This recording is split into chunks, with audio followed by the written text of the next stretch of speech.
7 weeks into a federal investigation, the FBI went back, not to follow up on a lead that had already been chased, not to re-interview a witness they had already spoken to. They went back to a quiet residential neighborhood in the Catalina Foothills of Tucson, Arizona, and they started asking for names. Not descriptions, not vehicle models, not approximate ages. Names. The name of every contractor, the name of every laborer, every single person who had touched a construction site near Nancy Guthrie's home in the weeks before February 1st, 2026. Federal investigators do not do that at week 7 because they are running out of ideas. They do that because they already have one. In the next 20 minutes, you are going to understand exactly what the FBI knows, exactly what they recovered, and exactly why the person who planned this crime with extraordinary precision may have already made the one mistake that ends it. 3 separate threads are converging right now. Footage that should not exist. 2.5 centimeters of exposed skin on a right wrist, and a roster of names being run against federal databases in real time. By the time this video is over, this case will look completely different to you than it does right now. Stay with me. If you are the kind of person who actually wants to understand a case and not just catch the headlines, subscribe to Notebook V right now. We go deeper than the news cycle every single time. Turn on the bell.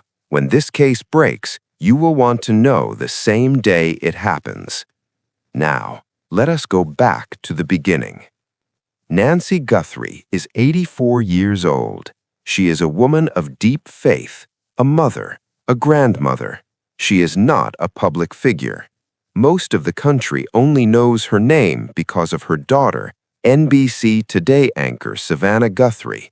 But Nancy herself lived quietly, privately, in a home she loved in one of the more peaceful corners of Tucson. On the evening of January 31st, 2026, she had dinner with family. It was a Saturday.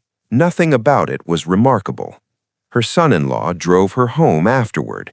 The garage door closed at 9:50 in the evening. She was inside. She was safe. That was the last normal moment on record. At 1:47 in the morning, the Google Nest doorbell camera at her front entrance went offline. Not a glitch, not a connectivity issue. Disconnected. At 2:12 in the morning, a motion sensor on the property triggered. Something or someone was present on that land. At 2:28 in the morning, the app monitoring her pacemaker lost its connection to her phone. Her phone was still in the bedroom. Nancy was not. 41 minutes. That is the entire window. That is when everything that matters in this case happened. In the dark. In a neighborhood where nothing was supposed to happen. By Sunday morning, the absence became impossible to ignore. Nancy failed to log in to her scheduled online church service, something she never missed. Her family called. Then law enforcement arrived. And when officers walked that property, they found something that made this case immediately federal in scope. No broken windows, no forced entry, no visible signs of struggle anywhere inside the house. But on the front porch, on the exterior concrete steps, was blood. Her blood, confirmed by DNA analysis. An 84-year-old woman whose garage door had closed safely at 9:50 the night before had somehow bled on her own front steps in the hours that followed and then disappeared from a locked house without a trace. That is where this case begins, and what it becomes from there is something no one who has followed it from the outside has yet fully seen. The ransom notes did not go to the family. That detail, that single fact, changes the entire shape of this case. In a conventional kidnapping, the person who takes someone contacts the people who love them. They make demands. They set a deadline. They create pressure, because pressure is the point. The money, or whatever they want, comes from the grief of the people waiting by the phone. Whoever took Nancy Guthrie sent the notes to newsrooms. 2 notes, 2 deadlines, both expired in silence. No third note arrived, no new demands were issued. No proof of life has been confirmed in 50 days. The lead FBI agent assigned to this case acknowledged publicly what investigators in this field understand immediately. In a conventional kidnapping, some form of contact would already have been established. The silence is not normal. The silence is the message. Pima County Sheriff Chris Nanos went on television and said it plainly. The crime was premeditated. The house was deliberately selected as a target, and the suspect, in his words, may be dangerous enough to strike again. He directed that warning not at law enforcement. He directed it at the public, at the neighbors, at the people living within range of whoever did this. That is not standard language. Sheriffs do not go on camera and tell communities to be afraid unless they have a reason to believe fear is the appropriate response. So what is the theory? Why Nancy? Why this house? Why this night? The FBI has operated from one consistent position since the beginning of this investigation. This was targeted, not random, not opportunistic, not a burglar who chose a house at the end of a street and got more than he expected. This was a person or persons who selected Nancy Guthrie specifically and built a plan around her specifically. Every piece of evidence recovered since February 1st has reinforced that theory rather than complicated it. And to target someone that precisely, you have to know them, not personally, not necessarily by name, but you have to know their environment, their schedule, their cameras, their habits, their vulnerabilities. You have to have watched. You have to have been close enough, for long enough, to learn things that are not listed anywhere. Which brings us to what the FBI found when they finally got into the data. 2 separate electronic systems failed inside the same narrow window on the night Nancy disappeared. The first was the doorbell camera at her front entrance. The second was the monitoring application connected to her pacemaker. Stop and think about what those 2 systems represent. The camera was the perimeter. It was the first line of defense, the thing that records who approaches the house, when, and from which direction. It was the system designed to produce evidence if anything went wrong outside. The pacemaker monitor was something else entirely. It was the internal failsafe. Nancy's pacemaker transmitted continuous cardiac data to external medical servers. If her heart went into distress, if her body experienced a crisis, that data stream was supposed to trigger an immediate emergency response. It was the guarantee, the thing that was supposed to make it impossible for an 84-year-old woman living alone to be in danger without anyone knowing. Both systems went offline within the same 41-minute window, not sequentially in a way that suggested one failure caused another, simultaneously in a way that suggests a single coordinated act. Investigators described this synchronization as the central anomaly of the federal case, and the word anomaly does not capture what it actually means. What it means is this: whoever came to Nancy Guthrie's door that night already knew about the pacemaker monitor, already knew it was connected to an app on her phone, already knew that the phone and the monitor had to be separated by more than a certain distance before the signal would drop, already knew that if they moved her far enough, fast enough, the data stream would end and no alarm would trigger. That knowledge you don't find on a search engine. That's not something you learn by driving past someone's house. That is knowledge that requires proximity, sustained proximity, watching, learning, filing away details over a period of time long enough to build a complete picture of every system keeping one woman safe. When FBI agents pulled the external hard drives and the cloud storage connected to the camera system, they found nothing usable from the critical hours. Zero footage. The perpetrator had assumed that by disconnecting the device, they had erased themselves from the record entirely. When agents contacted the medical provider to access the biometric telemetry from the pacemaker, they found the data stream had been severed in the exact same window. The digital void was, by every technical measure, absolute. Every system installed to protect Nancy Guthrie had been neutralized. Every layer of her safety infrastructure had been peeled away, one by one, in the 41 minutes before she was gone. The blood on the front porch was the only thing left, one imperfect biological fact in a case where every electronic system had been deliberately silenced. She had been on those steps, she had bled, and then she was gone.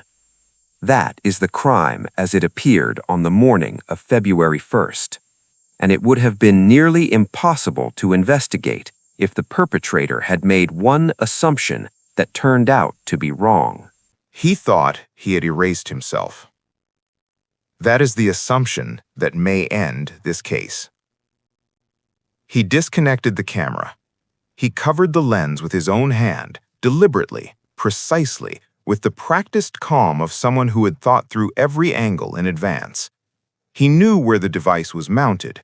He knew which direction it faced.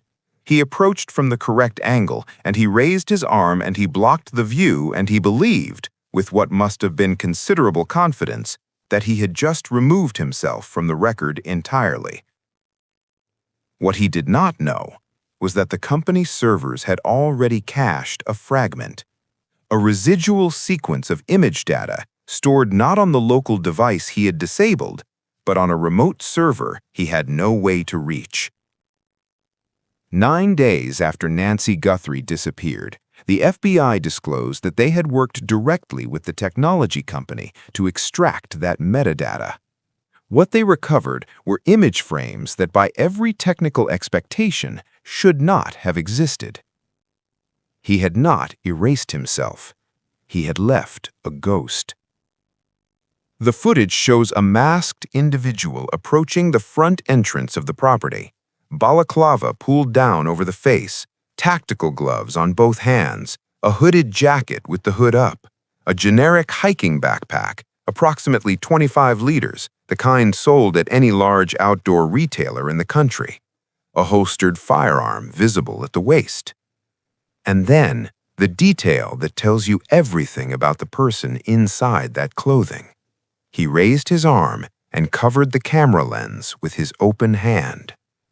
Not because he panicked, not because he suddenly noticed the camera and reacted, because he already knew exactly where it was before he arrived. He had been there before. Multiple reporting sources, including News Nation correspondent Brian Enton, one of the most consistently accurate journalists covering this case from the ground in Tucson, indicated that the recovered footage appears to show the same individual on 2 separate visits to the property. The first visit, backpack present, firearm holstered, full operational load.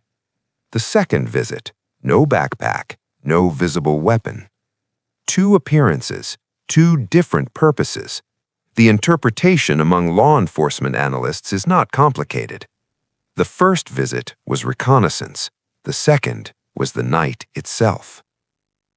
The FBI profile drawn from this footage describes a male suspect, approximately 5 feet 9 to 5 feet 10 inches tall, medium build, right-handed, familiar with the camera placement before he arrived, familiar with the property before he approached, someone who had already been watching long enough to know where to stand, how to move, and which hand to raise. If you have watched this far and you are the kind of person that sends this to someone else because you think they need to see it too, do that now.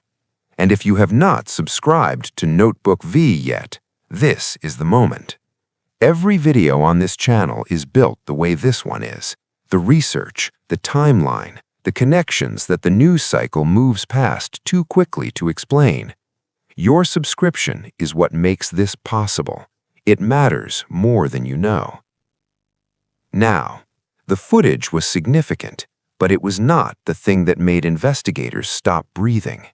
That came from 2.5 centimeters of exposed skin on a right wrist. He had covered everything. Think about the deliberateness of what he wore that night. The balaclava eliminated his face, his hairline, his ears, his jaw. The hood eliminated his neck and the top of his head. The tactical gloves eliminated his hands and his fingerprints. Every standard identifying feature that forensic investigators look for in surveillance footage had been removed before he stepped onto that property. Except one. Between the bottom edge of his sleeve and the top edge of his glove, there was a gap. A strip of exposed skin on the inner face of his right wrist, approximately 2.5 centimeters wide. In a case where the digital record had been almost entirely erased, where the physical scene had been almost entirely sanitized, that strip of skin may be the single most consequential piece of evidence in the entire investigation. Jim Clemente reviewed those frames. Clemente is a former FBI supervisory special agent and criminal profiler, 30 years in the Bureau, one of the most respected analysts of violent crime the FBI has produced. He examined the recovered footage and he identified what appears to be a distinct marking on the right inner face of the right wrist. A conclusion he offered publicly: there is a tattoo there. A specific tattoo in a specific location, visible on footage that the suspect did not know existed. What does that mean operationally? Tattoo identification is not a soft investigative tool. It is a precise one. Federal databases cross-reference tattoo descriptions against gang affiliations, prison intake records, military service documentation, and prior criminal history files. A specific design in a specific anatomical location captured on recorded footage does not narrow a suspect field from millions of people to hundreds. It can narrow it to a handful, sometimes to one. FBI analysts are running that comparison right now, in real time, against every federal database available to them. But the wrist was not the only exposure. In at least one frame of the recovered footage, the area immediately surrounding the suspect's eyes is partially visible. Investigators noted the eyebrows, the eyelashes, the fine hair of what appears to be an emerging mustache along the upper lip. Any biological material shed in that vicinity during those moments, a single hair, a microscopic skin cell, a fiber, could provide a DNA profile. The same profile that, if it matches anything in a federal system, produces a name. He planned for weeks. He studied the house. He learned the cameras. He timed the window. He dressed to disappear. And in the gap between a sleeve and a glove, in 2.5 centimeters of skin he forgot to cover, he may have left the FBI everything they need. There is a particular quality to that kind of mistake. It is not the mistake of someone careless. It is the mistake of someone who was almost perfect. And almost perfect in a federal investigation with this many resources behind it is not enough. The FBI did not go back to that neighborhood at week 7 because they were lost. Brian Enton confirmed it directly from the ground in Tucson. FBI agents returned to the Catalina Foothills and approached at least one neighbor whose property is currently under active renovation. They did not ask for general descriptions of workers they might have seen in the area. They did not ask whether any unfamiliar vehicles had been parked nearby. They asked for names, the full name of every contractor, the full name of every laborer, every single person who had been on that construction site in the weeks leading up to February 1st. And it was not one site. Enton reported that agents are requesting crew lists across several active construction projects in the neighborhood. This is not a single inquiry. This is a coordinated canvas, a systematic collection of every name attached to every worker who had legitimate, unremarkable, daily access to that street in January 2026. To understand why that matters, you have to understand what the Catalina Foothills actually is. It is an affluent, spacious residential neighborhood on the edge of Tucson, where new construction and renovation are constant. Lots are developed, houses are expanded, work trucks sit on residential streets for weeks at a time, and no one looks twice because no one has any reason to. A crew operating a job site 1 block from Nancy Guthrie's home would have had a direct sight line to her driveway. They would have seen which vehicles came and went at which hours. They would have known, just from showing up every morning, the exact rhythm of life on that street, which lights came on first, which direction she walked, when the garage opened and when it closed. They would have learned her routine without ever speaking to her, without ever entering her property, without ever doing anything that would attract a single moment of suspicion. No criminal intent required for that knowledge, just presence, just time. Retired FBI Special Agent Steve Moore addressed this directly on Enton's program and did not soften the implication. The theory of this crime has never changed, he said. From the beginning, this investigation has operated on the understanding that this was targeted, and targeted crimes require contact, physical contact, visual contact, or informational contact. Someone had to have acquired the knowledge to disable a pacemaker monitoring app, neutralize a smart camera system, approach a front entrance from the correct angle, and move an 84-year-old woman out of her home in 41 minutes without triggering a single functional alarm. That knowledge did not appear from nowhere. It was built, deliberately, over time, from close range. This, Moore said, is not the investigation going backward. This is the investigation moving forward. The construction worker angle is not the only thread being pulled. Agents are separately investigating a vacant property nearby that may have been used as a long-term observation point, a location from which someone could monitor the neighborhood's rhythms for an extended period without attracting any attention at all. They are also asking questions about a former neighbor who relocated from the area shortly before Nancy disappeared.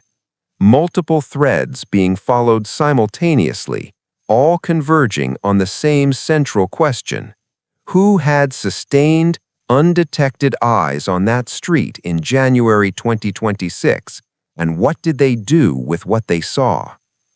Now bring it all together. The person the FBI is looking for spent weeks, not days, building intelligence on Nancy Guthrie's home. They knew the camera placement before they arrived. They knew the pacemaker monitor existed and understood its Bluetooth range. They knew the layout of the property well enough to approach from the correct direction. They appeared on the recovered footage twice, once to observe, once to act, and on the second visit, they disabled 2 separate electronic systems in sequence within a single 41-minute window and left almost nothing behind. Almost nothing. They left blood on the front porch. They left 2.5 centimeters of skin visible on a right wrist in a frame of footage they believed had been permanently erased. They left eyebrows and eyelashes and the fine edge of a mustache in at least one image recovered from a server they did not know existed. He covered the camera with his hand. He disconnected the device. He walked away believing he had removed himself from every record that existed. And in a case defined almost entirely by what is missing, by the footage that was deleted, by the data stream that was severed, by the blood on the steps with no explanation attached to it, the one thing he did not account for was a ghost image on a remote server and a gap between a sleeve and a glove. The FBI knows more today than they did last week. They knew more last week than they did the week before. The investigation is not stalled, it is not cold, it is moving, and the people running it have said publicly that they believe this crime was premeditated, coordinated, and executed by someone who may still be within reach. Nancy Guthrie is still missing, day 50. No confirmed proof of life, no third ransom note, no new demands, just silence, and the ongoing work of federal investigators who have not stopped and do not intend to. Before this video ends, I want to say something directly to the people who watched all the way through. Cases like this one deserve this kind of attention. Nancy Guthrie had dinner with her family on a Saturday night. Her garage door closed at 9:50 in the evening. She was inside. She was safe. And then, in 41 minutes, everything changed for a family that still does not know where she is. If this video helped you understand what is actually happening in this investigation, share it. Send it to someone who would stay up reading case files with you. And if you're not already part of the Notebook V community, now is the moment. Subscribe, hit the bell, and stay with us. We'll be here every time this case moves, and we believe it is about to. The garage door is still closed. The house is still quiet. The street in the Catalina Foothills looks exactly the way it looked on February 1st, the kind of street where nothing is supposed to happen. But somewhere in the 41 minutes between a camera going dark and a pacemaker falling silent, someone who had been watching for weeks finally made their move. And somewhere in the gap between a sleeve and a glove, they left the thread that unravels everything. The FBI has it. They're pulling it. We'll be here when it breaks.